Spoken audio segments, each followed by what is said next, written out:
المصطفى محمد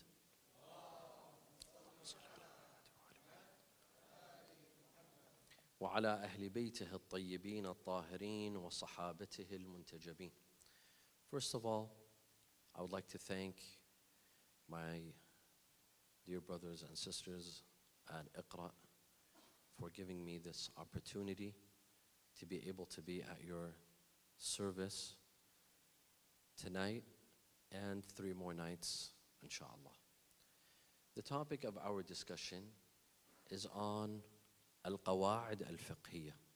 Al-Qawa'id Al-Fiqhiyya, my dear brothers and sisters, is a subject that we study and teach at the Islamic seminary.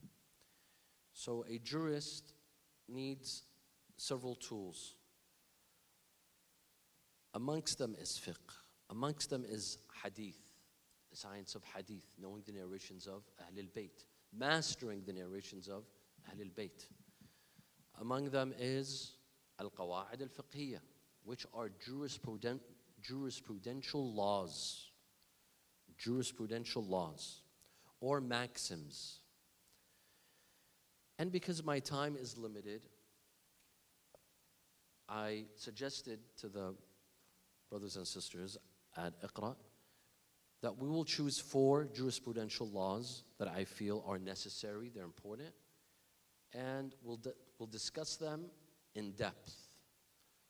So we will discuss the narrations. What's the proof and evidence behind these laws?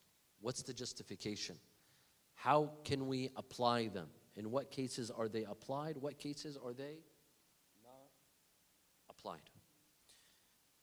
Today's workshop or lecture is on one of the important jurisprudential laws called لا شك لكثير الشك. There's a قاعدة called لا شك لكثير الشك. No excessive doubt when it comes to salah. What do I mean by this? A lot of people, and I'm sure some of you might relate to this at some point or another, some people develop OCD when it comes to salah. Sometimes even wudu or ghusl. So they're in their salah, and then all of a sudden they don't know. Are they in the first rak'ah or the second rak'ah? Second or third? Third or fourth? And this doesn't happen once or twice. This happens excessively, where you don't know where you are in the salah. Or, did you perform ruku' or you didn't perform ruku'? Did you perform 1 sajda or 2? After reciting Surah Al-Fatiha, did you recite a chapter like Qul Huwallahu Ahad or you didn't? Sometimes doubts in salah are normal.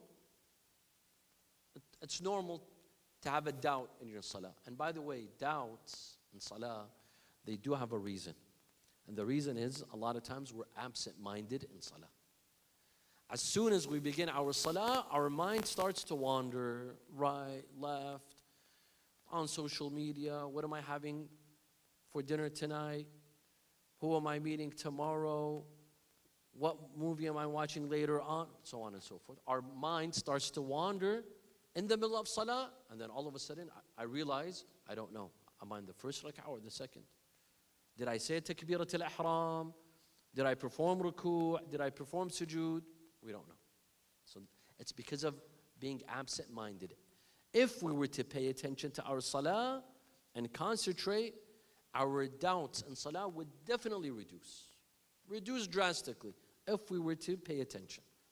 A lot of times our doubts are because of absent-mindedness and we're not paying attention to our salah. Some people, they do pay attention. They do pay attention, they concentrate, but again, they develop an OCD. Did I do it right? Did I do it wrong? Did I recite properly or I didn't recite properly? Was my ruku' okay or it wasn't? In which rak'ah am I in? Am I in the 4th? Am I in the 3rd? And it becomes what we call in Arabic waswas, which is literally OCD. Being OCD when it comes to salah, ibadah, wudu, and ghusl. And this is a major problem, my dear friends. Why? Because ibadah, salah, wudu, ghusl, it's meant to be enjoyable. Salah is meant to be enjoyable. When you develop OCD and you keep on repeating your salah and you messed up, you don't know which rak'ah you're in, so you start over. And by the way, you're never supposed to start over. This is Allah.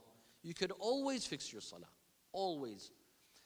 The times when you have to start your salah over, there's a couple of places. They're very limited ways where you mess up your salah that you have to redo your salah. Otherwise, most of the times, no matter how you goofed up in salah, you could always continue and fix it. It could always be fixed. In fact, if you can fix your salah, you cannot invalidate it and start over. A lot of people, they perform this mistake. So they messed up in their salah, and they say, you know what, let me start over again. So they invalidate that salah and they start over. Who told you you could do that? You can't do that. You can't invalidate that salah. You have to repair it. You have to repair that salah. There's a way where you could fix the salah. You can't start your salah over again. There's a way where you could repair it. It's like, for example, you apply for some sort of application and you mess up, so you cross. You misspell your address, for example, or your old phone number, or you write your old address and you cross it, or you go and ask for a new application. They'll tell you why are you filing a new application? Just fix the mistake. Either use a whiteout, write over it, fix the mistake. You don't have to reapply. A lot of times we can fix the salah, and this is some of the things that we will talk about in the next workshops, inshallah. So tonight, we're discussing excessive doubt. Kathiru shak. Those who excessively doubt in their salah. So not once, not twice, but every salah, they seem to goof up. Or they become absent-minded, and they seem to be lost. Are they in the second or third rak'ah, or are they in the third or fourth rak'ah? This is called kathiru shak. And later on in the workshop, we will tell you who is kathiru shak. So what is it? Doubting on salah once a day, does that make you kathiru shak? Once every 2 days, once a week? Or is it once every salah? We'll discuss that later on, inshallah. So salah is meant to be enjoyable. But what we make it is torture. I keep on messing up my salah, I doubt, and then I redo and redo and redo. Salah becomes torture for some. Wudu is torture for some. Ghusl is torture for some. Oh, did I miss a spot? Did I get all of my hair, my beard, my back, It becomes torture. One day, this is all an introduction. One day, Imam Al-Baqir alayhi salam, back in the day, they didn't have showers at home. There were public showers. Imam Al-Baqir went to a public shower to perform ghusl.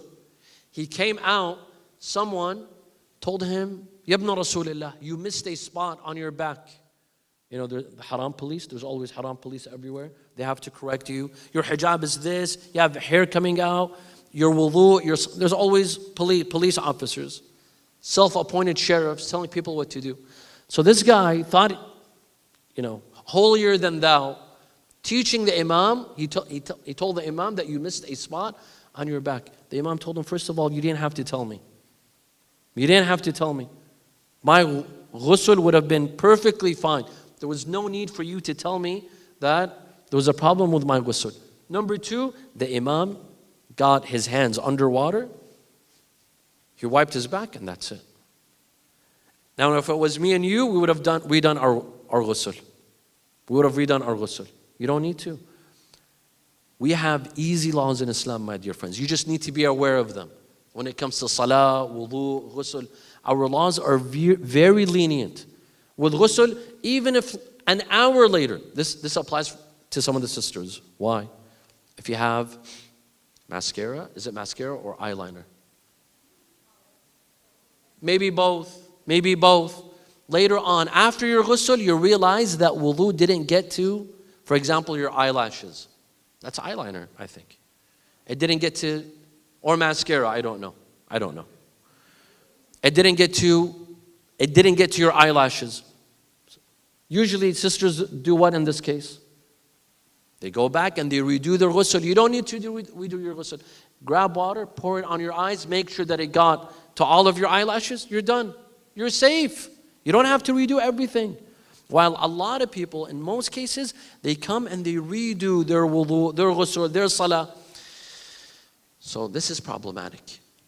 Kathir al-shak, this applies to a lot of individuals. In fact, I've seen the more religious people become, the more they doubt in their salah and their ghusl. Why? Because religious people usually they want to make sure that their salah is perfect, their wudu is perfect, their ghusl is perfect. And as we shall see from the narrations, that excessive doubt in ibadah is from shaitan. It's from shaitan. Why?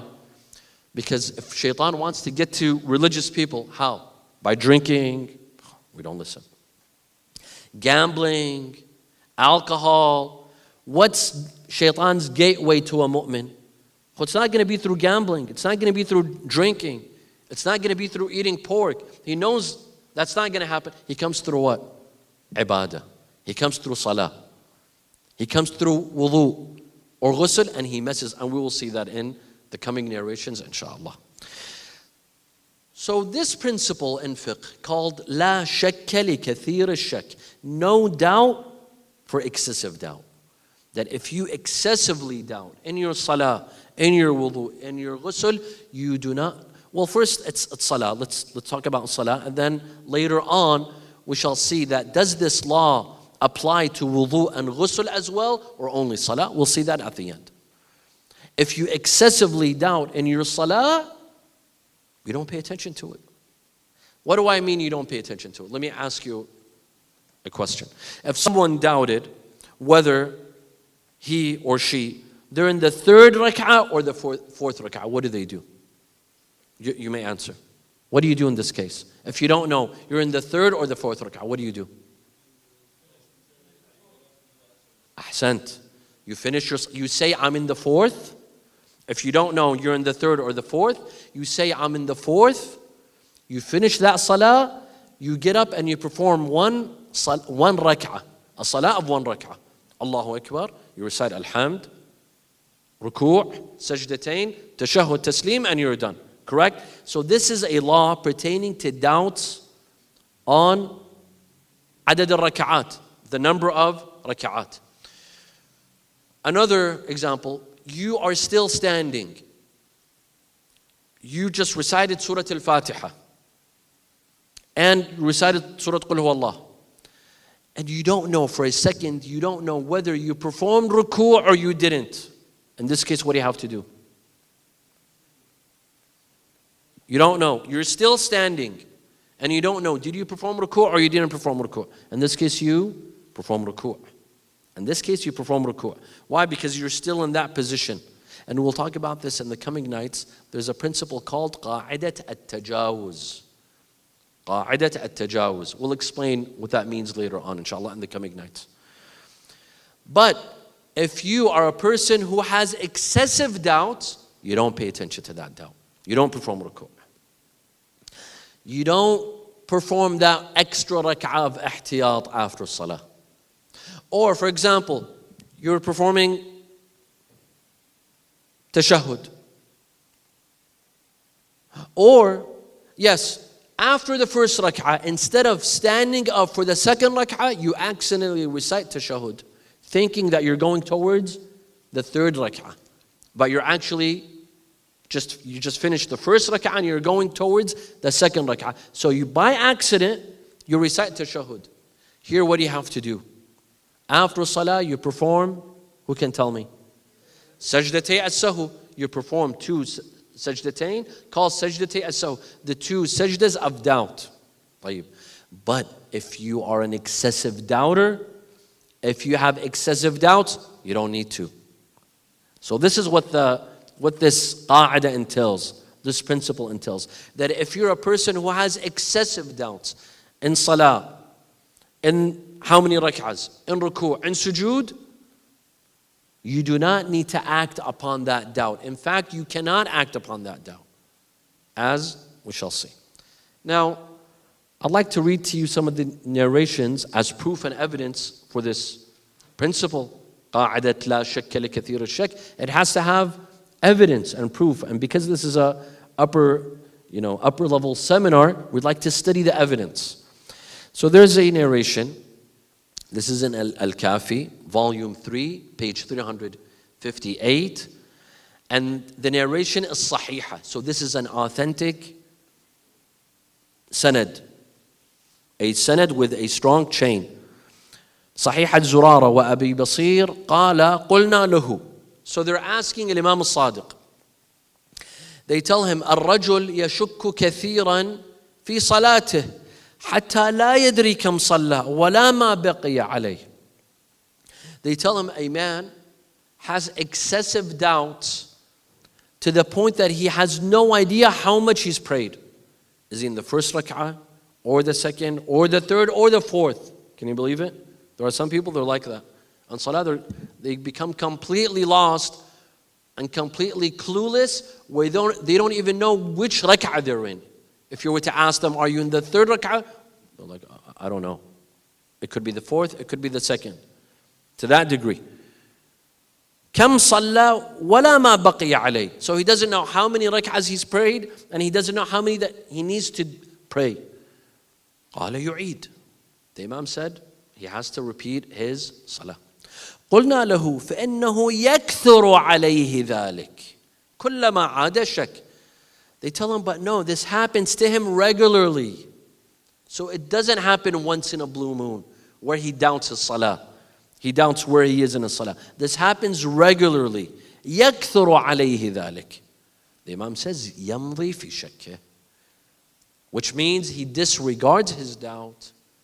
It's as if he didn't doubt. He's in his second rak'ah, but it could be the third. He says, I'm in my second rak'ah. He's in his third rak'ah, but it could be the fourth. He says, inshallah, I'm in my third. He doesn't know whether he read, for example, after Al-Fatiha, did he recite قُلْ هُوَ اللَّهُ أَحَدٌ or not? He says, inshallah, I recited. You see, he does not pay attention to his doubt. He disregards that doubt. يَمْضِي فِي شَكِّهِ. And then, this is the important point. And then he says, لَا تُعَوِّدُوا الْخَبِيثَ مِنْ أَنفُسِكُمْ. Who's the khabith that the Imam is talking about? Shaitan. Shaitan. Khabith means the evil one. He says, لا تعودوا الخبيث من أنفسكم. Don't let shaitan get to you, messing up your salah every time. Because this is what it is. Those who develop OCD in salah, and they constantly doubt their salah and have excessive doubt, they're allowing shaitan to destroy their salah.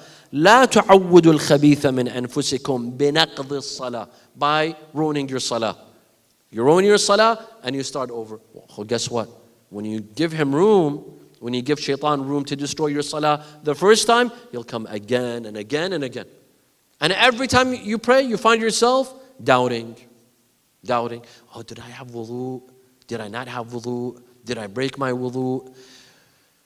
Did I perform ghusl? I didn't perform ghusl. And you keep on doubting yourself. Shaitan will come back to you every time.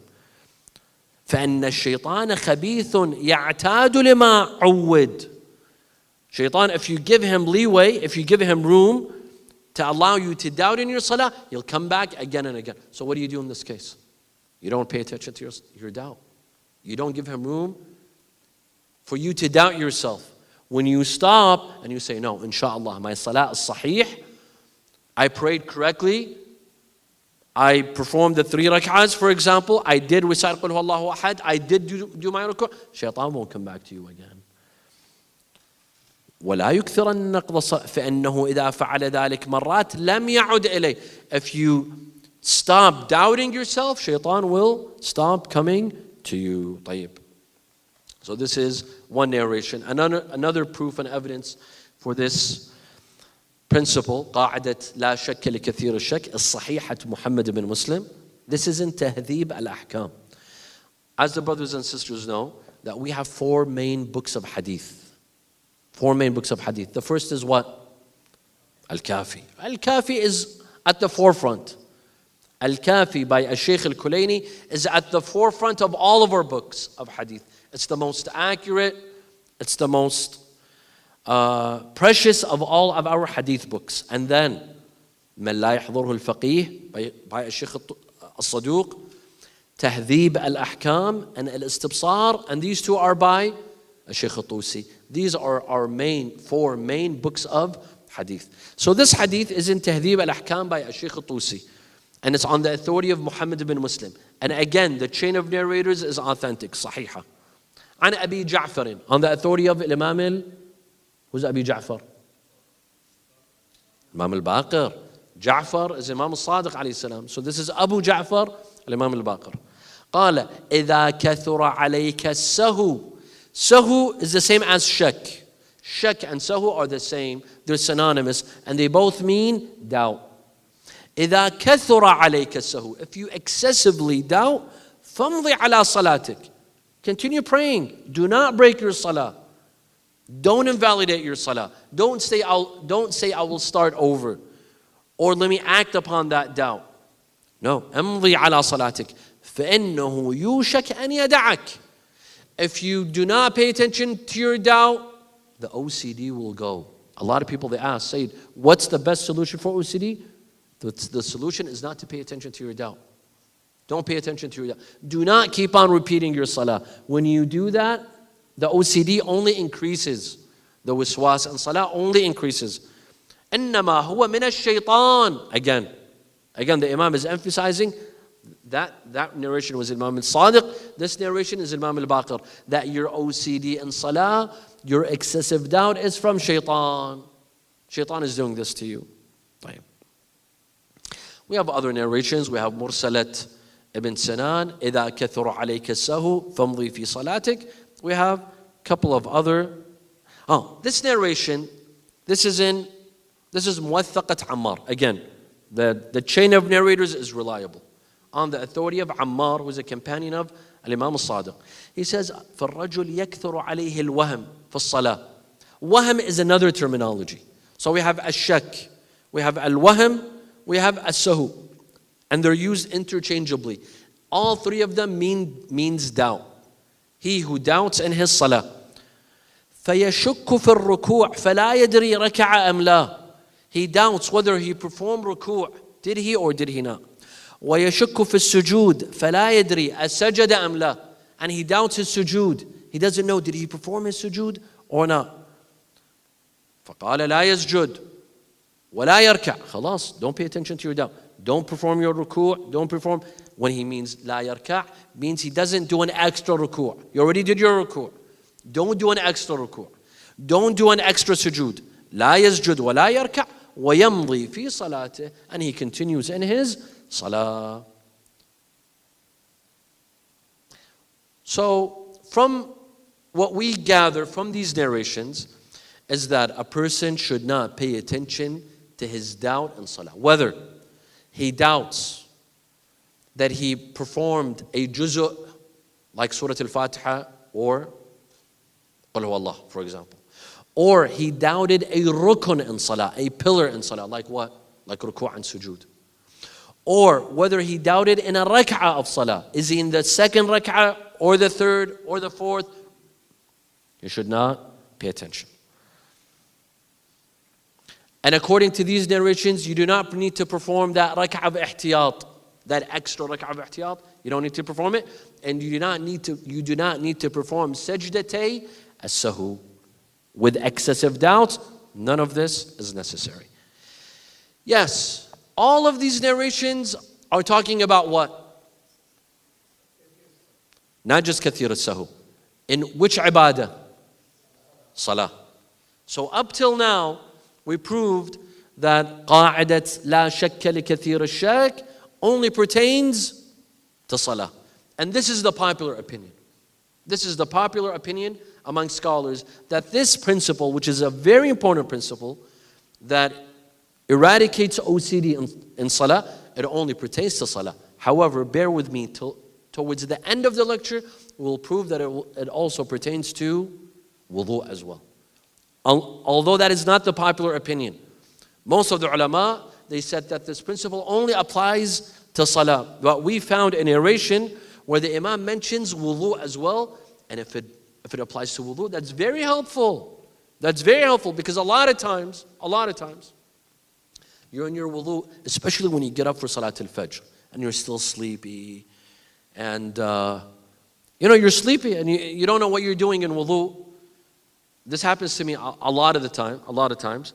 I wash my hands, I wash my face, I wash my right hand, my left hand.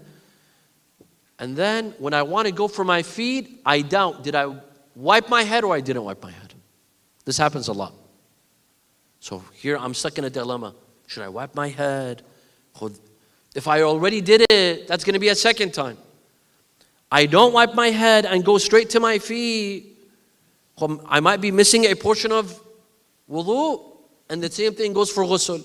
And ghusl, oh, did I get my right part, left part? Did I get all parts of my hair, So if this principle applies to wudu, then there's a greater benefit, obviously. Question. This is a very important question.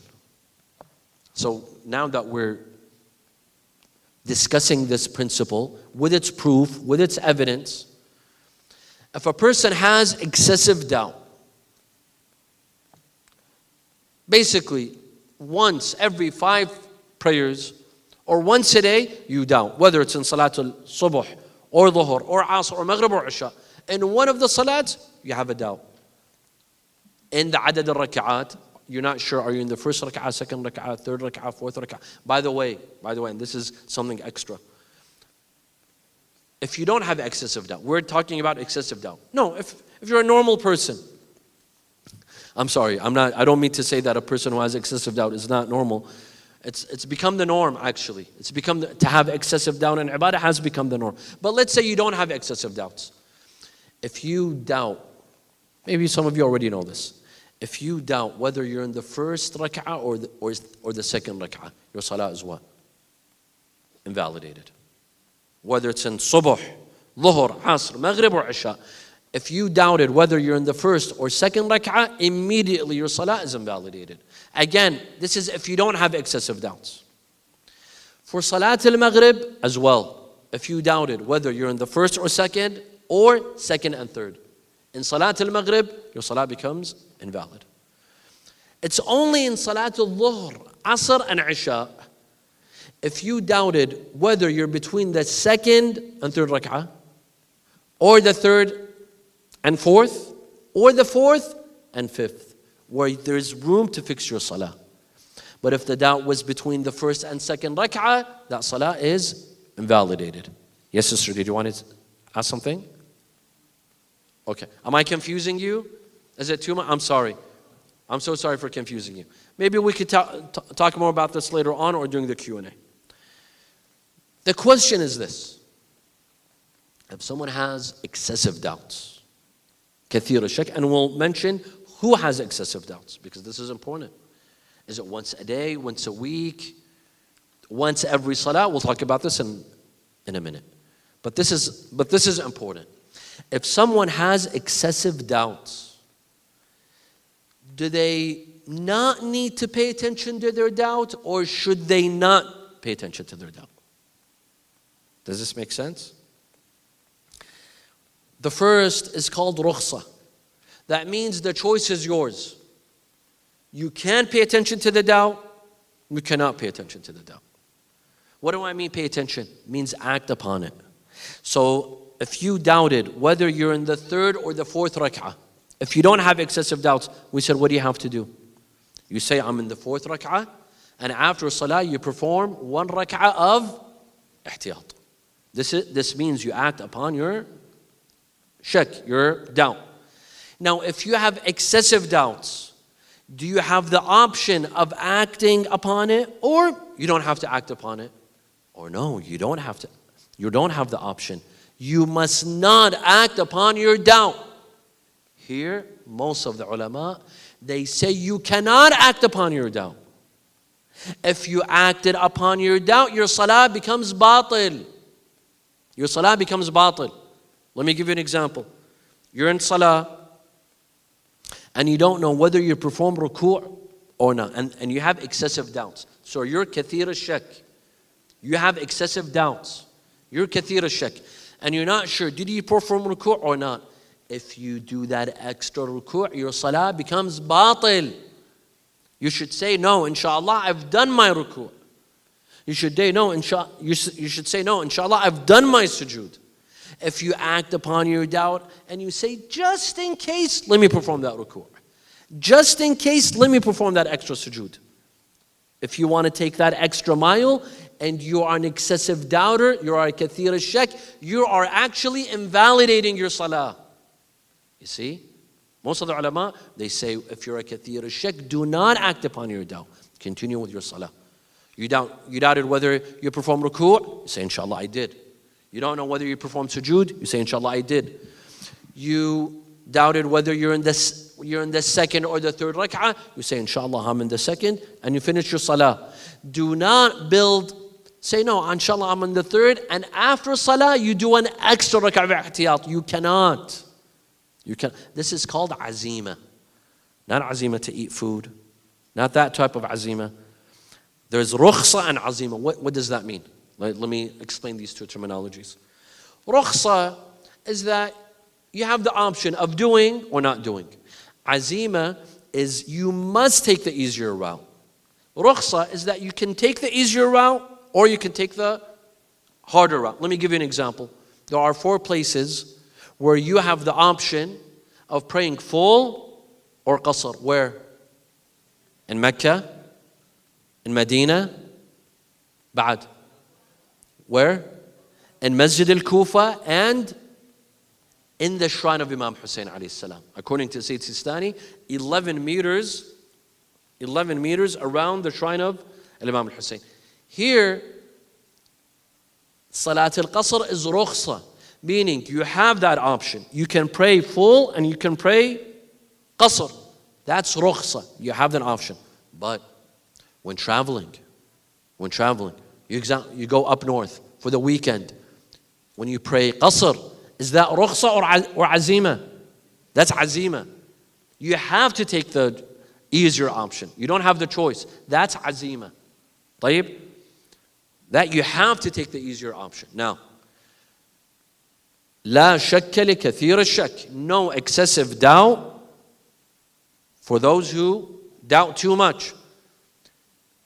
You should not act upon your doubt, or you must not act upon your doubt. Is it an option or no? So there's no option. Here ulama say there's no option. If you acted upon your doubt, your salah becomes batil. It becomes batil.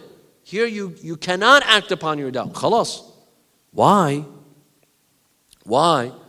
Because the Imam is saying this is from shaitan.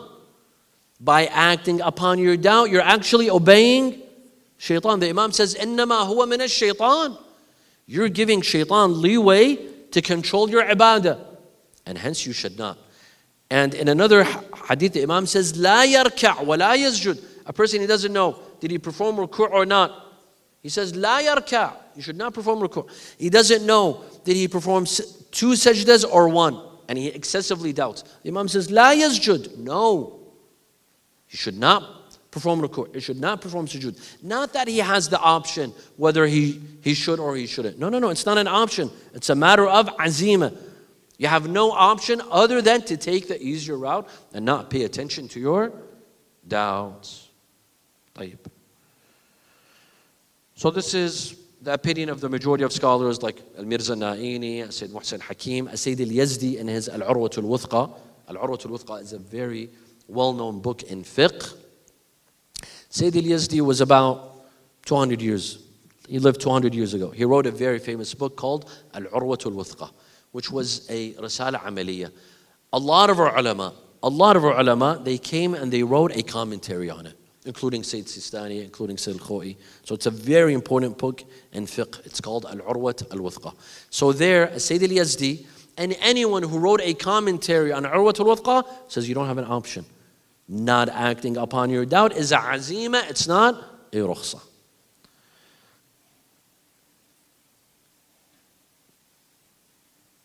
Okay. Who excessively doubts? Who is kathir al-shak and who is not kathir al-shak? Because if you're not kathir al-shak, you have to act upon your doubt. If you are kathir al-shak, you cannot act upon your doubt. So it's a matter of you must act upon your doubt and you shouldn't act upon your doubt. So who is kathir al-shak? Here we have a hadith Sahihat Muhammad ibn Abi Hamza. He's a companion of Imam Sadiq. So he asks the Imam, who is a kathir al-shak? Who is a person who has excessive doubts? The Imam says, إِذَا كَانَ الرَّجُلُ. When the Imam says rajul, he doesn't literally mean a man. He just means of that person, of a person. And this is very abundant in our narrations. إِذَا كَانَ الرَّجُلُ مِمَّنْ يَسْهُ فِي كُلِّ ثَلَاثٍ فَهُوَ مِمَّنْ كَثُرَ عَلَيْهِ السَّهُ. Which means, if a person doubts within every 3 prayers, he doubts once. So he prays Fajr, Dhuhr, Asr, he doubts in one of them. And then he prays Maghrib, Isha, Fajr again, he doubts in one of them. So in every 3 Salah, he doubts in at least one of them. He's a person who has excessive doubts. He is kathir al-shak, and he should not pay attention to that doubt. Now this hadith, although the Imam mentions that a person who doubts in 1 every 3 prayers is an excessive doubter, but it shouldn't be restricted to that. Most of the ulama, here they say it's something that goes back to urf. Kathir al-shak is something that goes back to urf. So if urf sees that a person who doubts once a day is kathir al-shak, he cannot act upon his doubt as well. The Imam is just giving an example. Most of the ulama, like Sayyid al-Yazdi in Al-Urwa, he says that doubting once every 3 prayers, in the hadith, this is only an example. The Imam is not restricting kathir al-shak to that. It's only an example.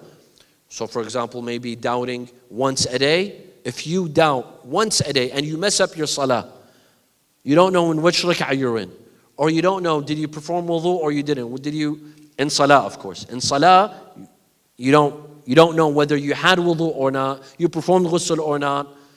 Did you recite tashahhud? Did you recite tasneem? You're a kathir al-shak. It goes back to urf. Sayyid al-Yazdi says, al-marji' fi kathrat al-shak al-urf. What is customary? What do people say? If they see you doubting once a day, they'll tell you that you have OCD. You have OCD. Because a person who doesn't have OCD, maybe they'll doubt once a week, maybe once every 2 weeks, maybe even more than that, or less than that rather, once a month. What if a person has OCD? Maybe they'll doubt in their salah once a day. That's kathir al-shak. This person can no longer act upon his doubt, upon his shak. Okay, if you don't have OCD, but you feel like you might be developing OCD in salah, so you're not kathir al-shak, but you feel like you're going in that direction, do you pay attention to your doubt? Do you act upon your doubt, or you don't? What do you say? If previously you did not have OCD, but you feel like you're developing OCD in salah, you're developing waswas, you're becoming kathir al-shak, what do? Here, you act upon the previous state. This is called istishab. So previously, you were not kathir al-shak. And now that you doubt, you say, inshallah, I am still not OCD. Inshallah, I'm not kathir al-shak. And you act upon your doubt. Unless you're certain that you're kathir al-shak. No, you're certain. It's happening to you every day. Every day, it's happening to you where you're doubting in salah, then you know for a fact you're kathir al-shak. You no longer doubt. And vice versa. If you were OCD in salah, and now you're becoming better, you're working on yourself, you're trying not to pay attention to that shak, you're trying not to pay attention to that doubt, and you're working on yourself, but once in a while you still doubt in your salah. You still have shak in your salah. What do? You go to the previous state. You say, previously I was OCD and I'm not sure. Am I still? You say, yes, I am. Until you're certain that OCD, that waswas, is gone. One final point and we'll end the lecture, and then we'll open the floor for Q&A, inshallah. In the beginning of the lecture, I mentioned that قاعدة لا شك لكثير الشك according to most ulama and according to the narrations that we saw, it only applies to what? Salah. It only applies to Salah. All the narrations that we read, they only apply to Salah.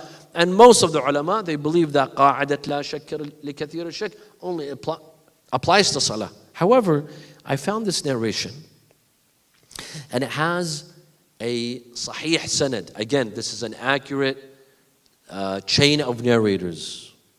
And when it comes to a fatwa, when it comes to issuing an Islamic law, the sanad has to be authentic.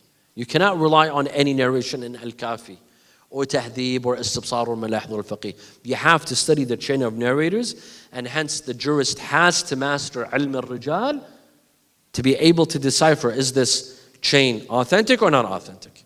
So this hadith that I'm about to recite to you, it's صحيحة عبد الله بن سنان قال ذكرت لأبي عبد الله عليه السلام رجلا, I mentioned to him about a man, and again, man or woman, it doesn't make a difference, مبتلى بالوضوء والصلاة. So Abdullah ibn Sinan, one of the companions of Imam Sadiq, he says, I told Imam Sadiq about a person who's OCD in Salah and wudu. Salah and wudu. وقلت وهو رجل عاقل. And I told him, this person is sane. Don't think that he's insane or he has mental health issues. No, but he has a problem with his salah and wudu. He doubts himself and he repeats his salah and wudu a bunch of times. By the way, I remember when, in my early days in Hawza, I was studying a book by Sayyid Al-Khoi called At-Tanqih. At-Tanqih in Kitab Al-Tahara. So we were studying wudu, ghusl, but these were the discussions of Sayyid Al-Khoi. Sayyid Al-Khoi, in his book, he says that we heard of a scholar. So Sayyid Al-Khoi passed away in 1992.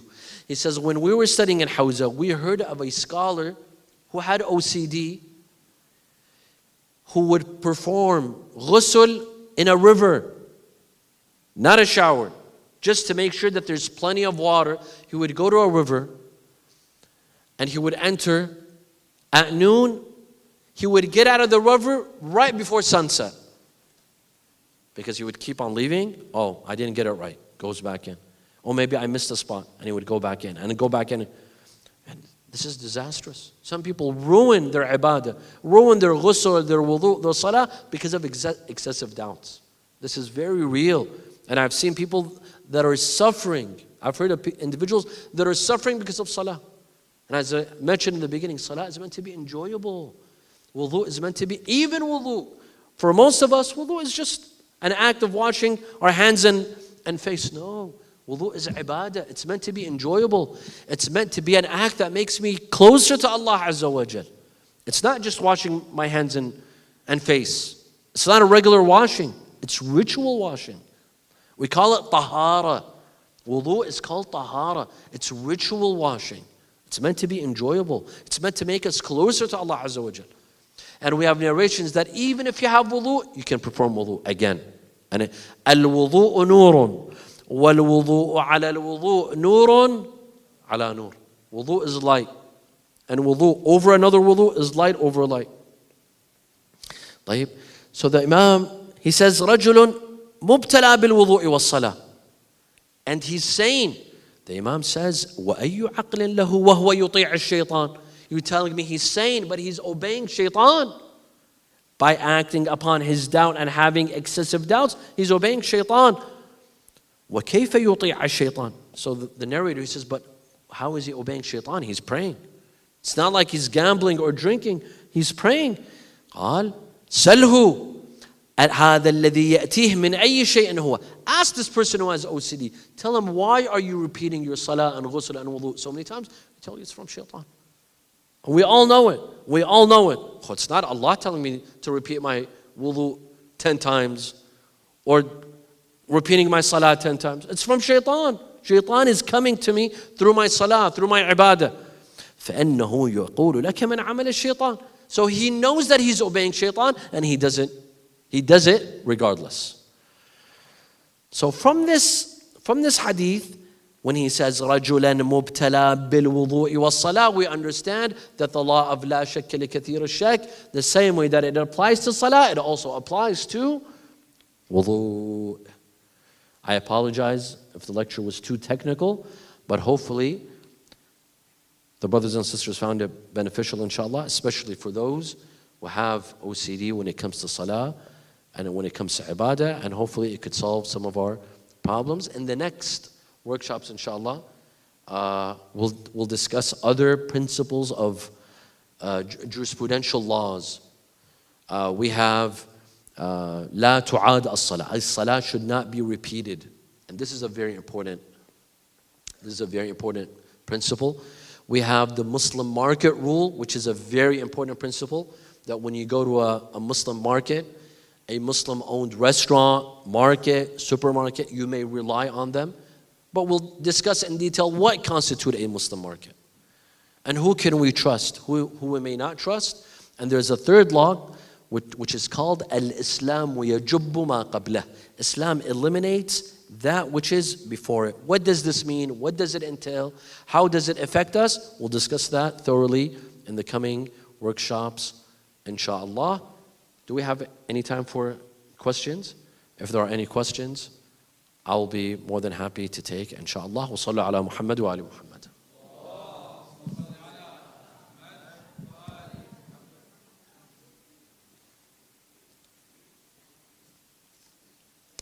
Alaikum assalam wa rahmatullah.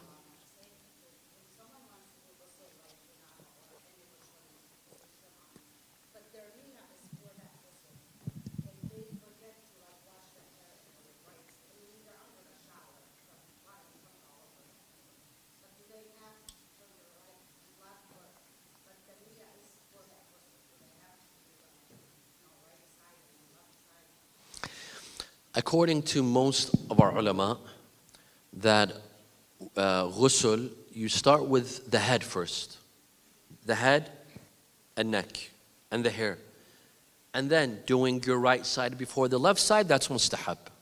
You don't have to do that. It's the head and neck and then the rest of the body. Yes, it's mustahab to wash your right side of the body, front and back, and then the left side. But you don't have to. It's just the head and the neck and then the rest of the body. But you have to have that intention. So before performing the ghusl, you have to have that intention. A lot of times what happens is you have the intention of doing ghusl and then you go take a shower and you forget. And so some say, well, I already washed. So I was already under the shower. Does that count? That does not count.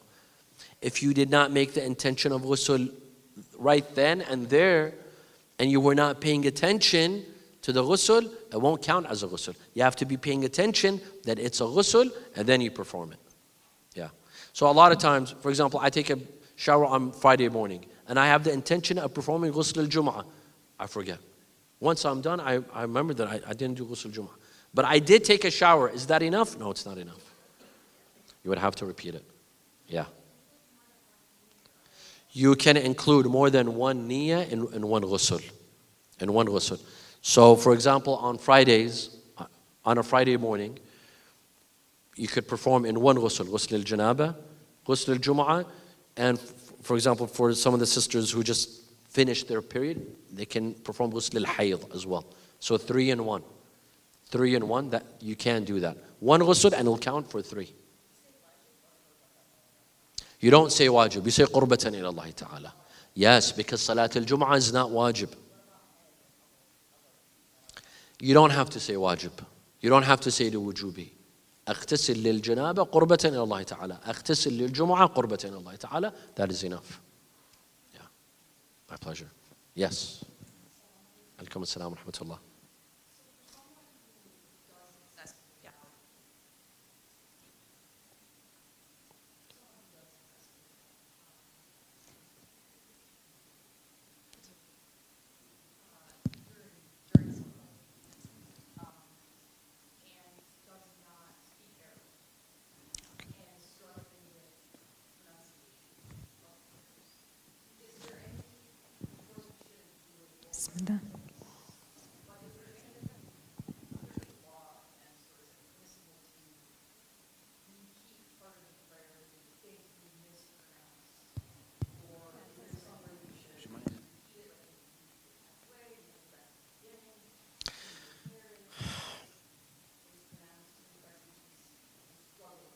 Is it your doubt? Is it an OCD, or do you have it?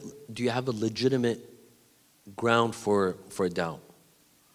If your doubt is logical, it's because your pronunciation is imperfect. That's not OCD. That's because, for example, you don't speak Arabic and you're afraid that you're not pronouncing it correctly. That's fine. That's not kathir al-shak. That's not excessive doubt. That's only because a person hasn't perfected Arabic and they're afraid that they're not pronouncing it correctly. That's different. That you should try as much as possible to perfect your recitation and reading. But to go over and over, no. To go over and over the reading, no. But before salah, you try to perfect your pronunciation. That's good enough, inshallah.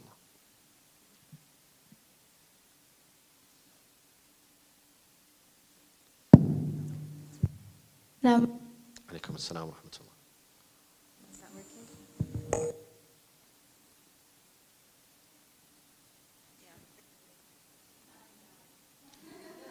Excessively. Alaykum as-salam wa rahmatullah.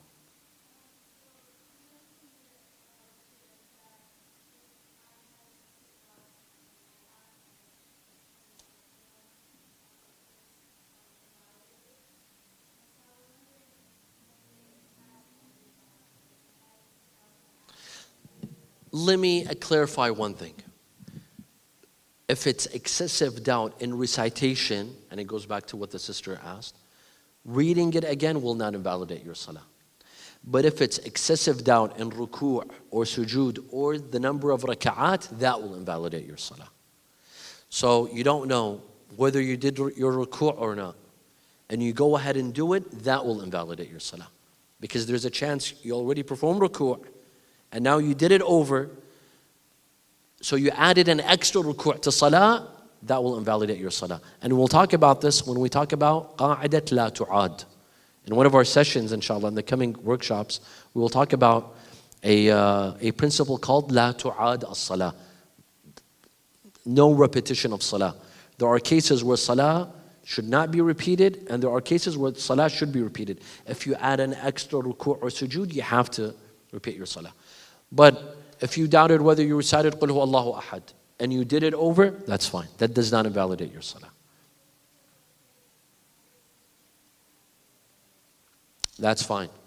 Sajdatay as-sahu will not invalidate your salah, but you shouldn't have. What you did in the past is fine, but from now on, if you have excessive doubts, don't do sajdatay as-sahu. You should not repeat any prayers.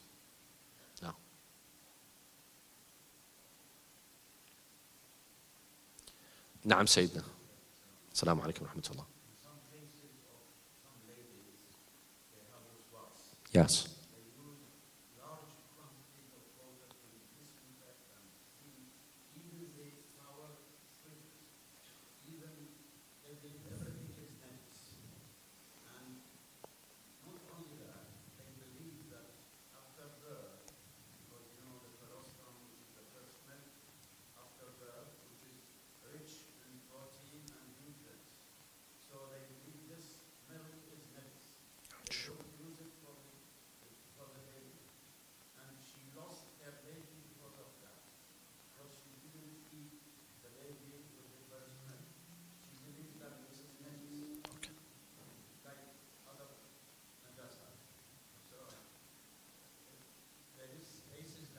Yes. Correct. There are some individuals, and unfortunately, it happens out of ignorance. Otherwise, it's from piety. It's from righteousness. These individuals, they're religious. It's not that they're not religious. But for them, everything is najis unless proven tahir. While it's the other way around. It's completely the other way around. We have cases, listen to this. We have cases where the narrator, excuse the example, but I have to give the example because I'm trying to make a point, where an individual goes and uses the restroom. And he comes back to the imam. He says, Ya ibn Rasulullah, I felt something splash on me. I felt something splash on my feet or my clothing. Do I have to wash my feet and my clothing? The Imam says, with your own eyes, did you see that it's najasa? For example, it's urine. Did you see with your own eyes? He said, no. He said, then it's tahir. Then it's tahir. To that degree, if something splashes on you in the restroom and you didn't see with your own eyes, it's tahir. We have another principle, I wasn't planning on talking about it, called qa'idatul tahara, that everything by default is pure, unless proven najis. Whether it's in the kitchen, or in the bathroom, or it's milk from a mother to her child, everything is pure unless proven najis. Unless proven najis, unless you see with your own eyes. Unless you see with your own eyes the najasa, then it becomes najis. Otherwise, everything is pure. Everything is pure. Even when you go to a supermarket. For example, so most of our ulama, they believe that Jews and Christians are tahir, but anyone else is najis. So anyone else, you go to a supermarket and they hand you food or fruits. Is it tahir or najis? You consider it tahir. Unless you saw with your own eyes that those individuals, their hands were wet, or that item like fruits were wet, they touched it with their own hands and they gave it to you, that's najis. If you didn't see with your own eyes, it's tahir. It's tahir. It's that simple. So yes, unfortunately, there are some individuals, they consider everything najis and they waste plenty of water in the restroom, in the kitchen to purify while it's already pure. It's already tahir. You don't need to purify it to purify it more than that. And it becomes into an OCD. It develops into an OCD. Are we good on time? Yes, sister. I'm sorry, I'm just telling people to, is that okay? Can I? Yes, sister, go ahead. Alaikum assalam wa rahmatullah.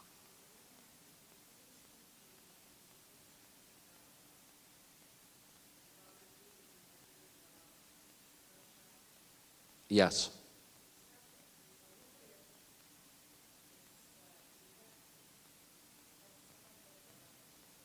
Yes, if your doubt is between the first rak'ah and the second, then that doubt invalidates your salah. If you doubt it, whether you're in the second or third rak'ah, if it was after the sujood, your salah is fine. But if it was before sujood, it invalidates your salah.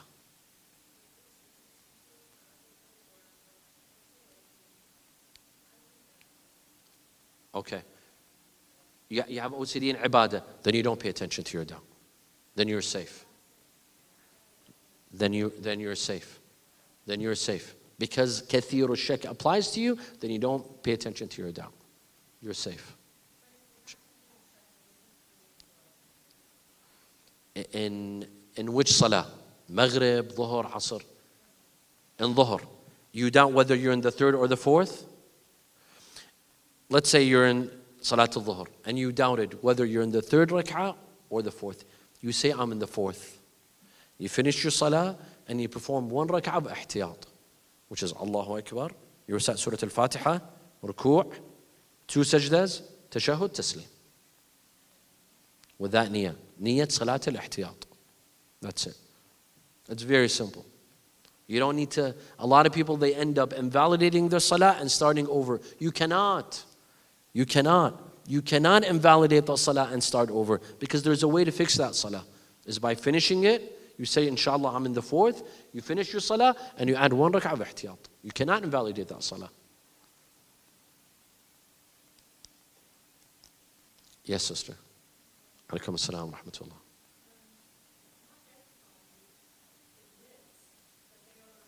Correct.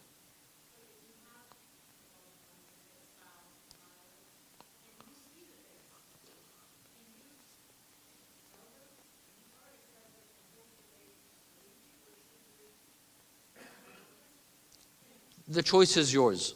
You don't have to tell them. You don't have to tell them. You can, if you want to make things easier for them, you may tell them.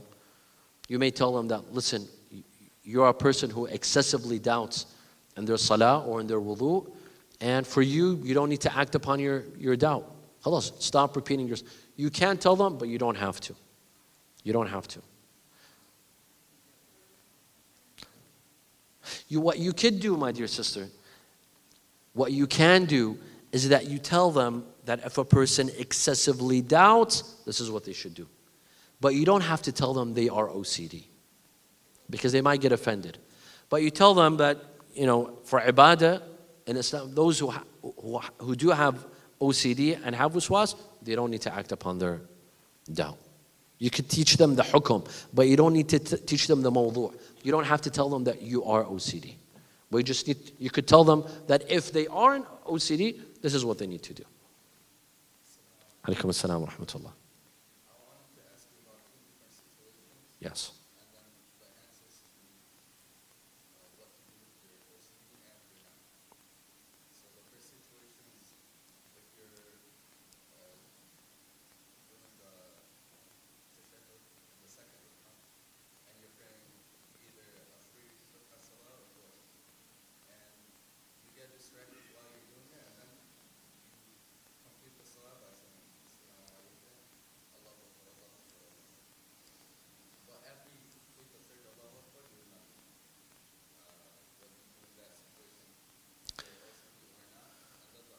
So let's take them one by one. So you perform tashahhud and taslim while you were supposed to get up for the third rak'ah, so you immediately stand up.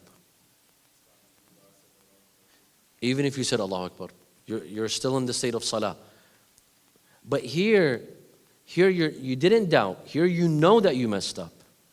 So this is different. We're talking about a person who doubts whether he did it right or wrong. But your scenario is that he knows he goofed up. He knows that he messed it up. Here he has to stand up and continue from where he left off, which is the third rak'ah. And he has to do sajdatay sahu. No, I'm sorry. If he's kathir al-shak, this happens to him a lot, he doesn't do sajdatay sahu. He just has to get up for the third rak'ah.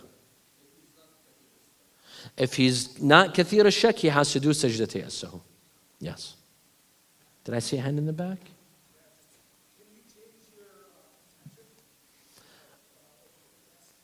Like how? What do you mean?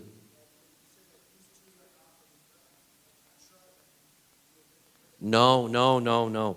If it's in a salah wajib, you cannot. You have to fix that salah. So you can't invalidate it or turn it into a mustahab and then say, let me finish it and I'll start a new salah, I'll do my salah over. No, you have to fix it. You have to fix it. Because it's salvageable.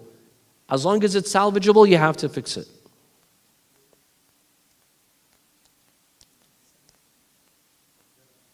Oh yes, I'm sorry, yes. And I'll come back to you, brother. The second scenario.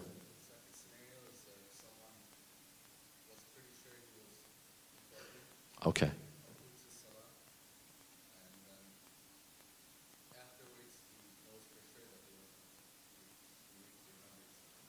He knows for sure that he did not have wudu, and he finished the salah. He has to redo that salah. He has to redo that salah. If he prays, and then after salah, he doubts whether he had wudu or not, his salah is fit. His salah is fine. His salah is fine. But in your case, you're saying that after salah, he knows for a fact that he did not have wudu, he has to repeat his salah. Yes, brother. Alaikum assalam wa rahmatullah.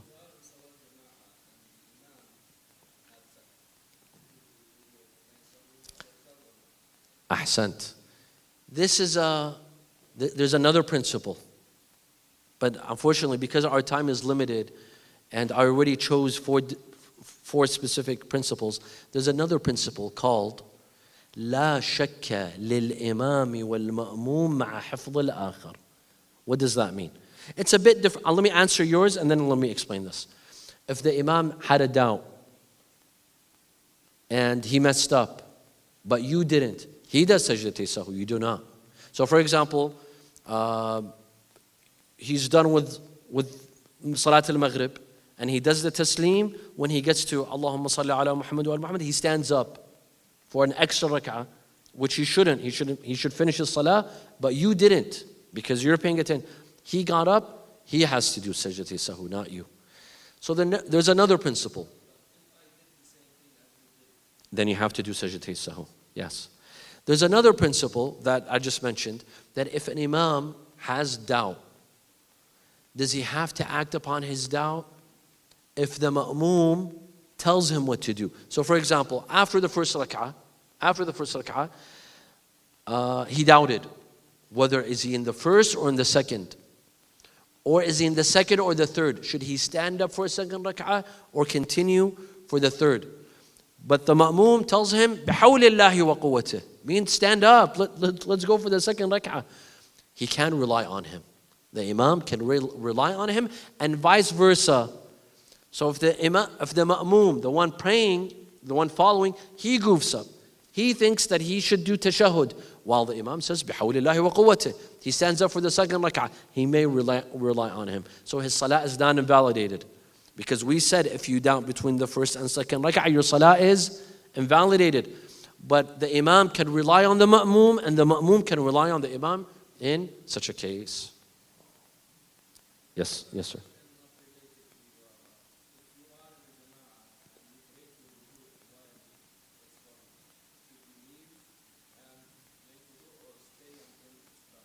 As an imam or ma'moom? As ma'moom. If you are embarrassed to do so, you may, I don't want to say play along, but you may go along and then redo your salah, if you're not embarrassed. Do you have to leave, go do wudu and come back immediately? No, you don't have to. You will not break jama'ah. If you're not in the front row, if you're in the front row, you will break jama'ah. You will break the jama'ah if you're in the front row. You'll break the jama'ah on those standing on your right if the imam is on your left. Or you'll break the jama'ah of those on your left if the imam is on your right. But if you're in the second, third, fourth rows, you will not break jama'ah. You could just go along with them and then redo your salah.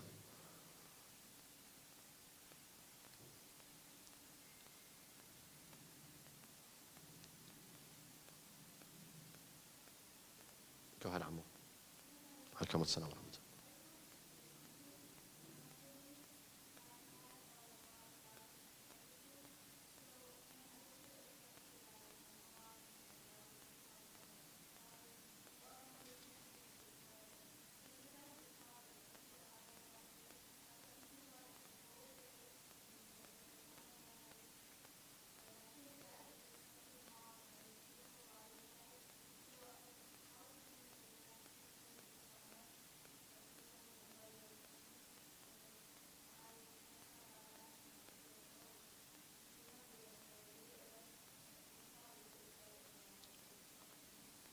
Perfect. Salat al-Jama'ah can help in that regard. It definitely can help in that regard. Another problem, the problem of Salat al-Jama'ah, although Salat al-Jama'ah is highly recommended, it's extremely mustahab. But one of the problems of Salat al-Jama'ah is that the ma'mumeen, they go into autopilot mode. So they fully rely on the imam. So now where are they in Salah? They're clueless because they're just following. There's an imam that they're following. So that it's a slippery slope. Praying in jama'ah is something excellent, but you have to not be absent-minded. You still have to follow along with the salah, knowing where you are in the salah. I've seen a lot, they pray jama'ah just so that it takes off the stress of having to concentrate in which rak'ah they are. So do that. That's perfect, but at the same time, try to have that concentration in salah. In case you have doubts. Yeah. Allah yabarik fikum. Taqabbal Allah a'malakum. Na'am Sayyidina. Maybe this is the last question.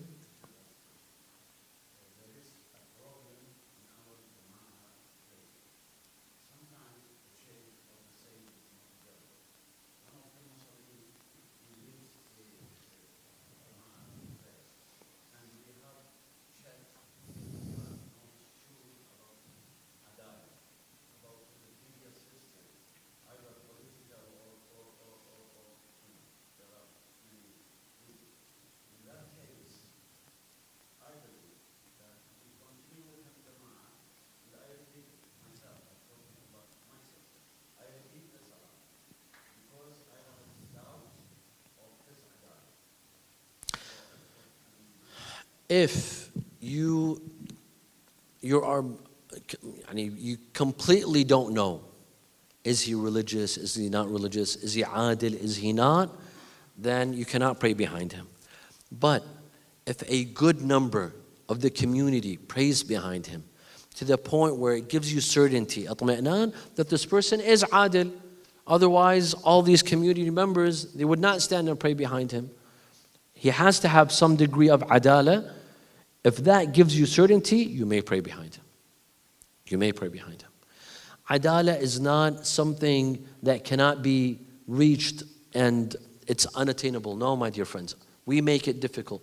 Adala for us is almost like asma. He has to be perfect. No. If you see some individuals in the masjid, in your community, even if you've seen them once or twice, and you did not see them sin, commit anything haram, they are adil. That's adala. Adala, husnul zahir. Someone who seems religious. We don't have to go search in their homes or look at their search history on Google or do a background search on them. No. As long as they seem to be religious. I've seen them at the masjid. I've seen them part of the community and they haven't committed a sin. And I don't have to have a 10-year experience with them. No, I've seen them a couple of times and they haven't committed sins out in public. They're adil. Husnul zahir. Al-adala hiya husnul zahir. Husnul zahir. That's enough. If a person seems to be religious, apparently, and I did not catch him committing a sin out in public, he's adil. I can pray behind him. That's what adala is. You don't have to repeat the salah. You don't have to repeat the salah. Shall we call it a night? Inshallah. Shall we end with a dua? بسم الله الرحمن الرحيم اللهم صل على محمد وآل محمد اللهم كل وليك الحجة ابن الحسن صلواتك عليه وعلى آبائه في هذه الساعة وفي كل ساعة وليا وحافظا وقائدا وناصرا ودليلا وعينا حتى تسكنه أرضك طوعا وتمتعه فيها طويلا برحمتك يا أرحم الراحمين وصلى الله على محمد وآله الطاهرين.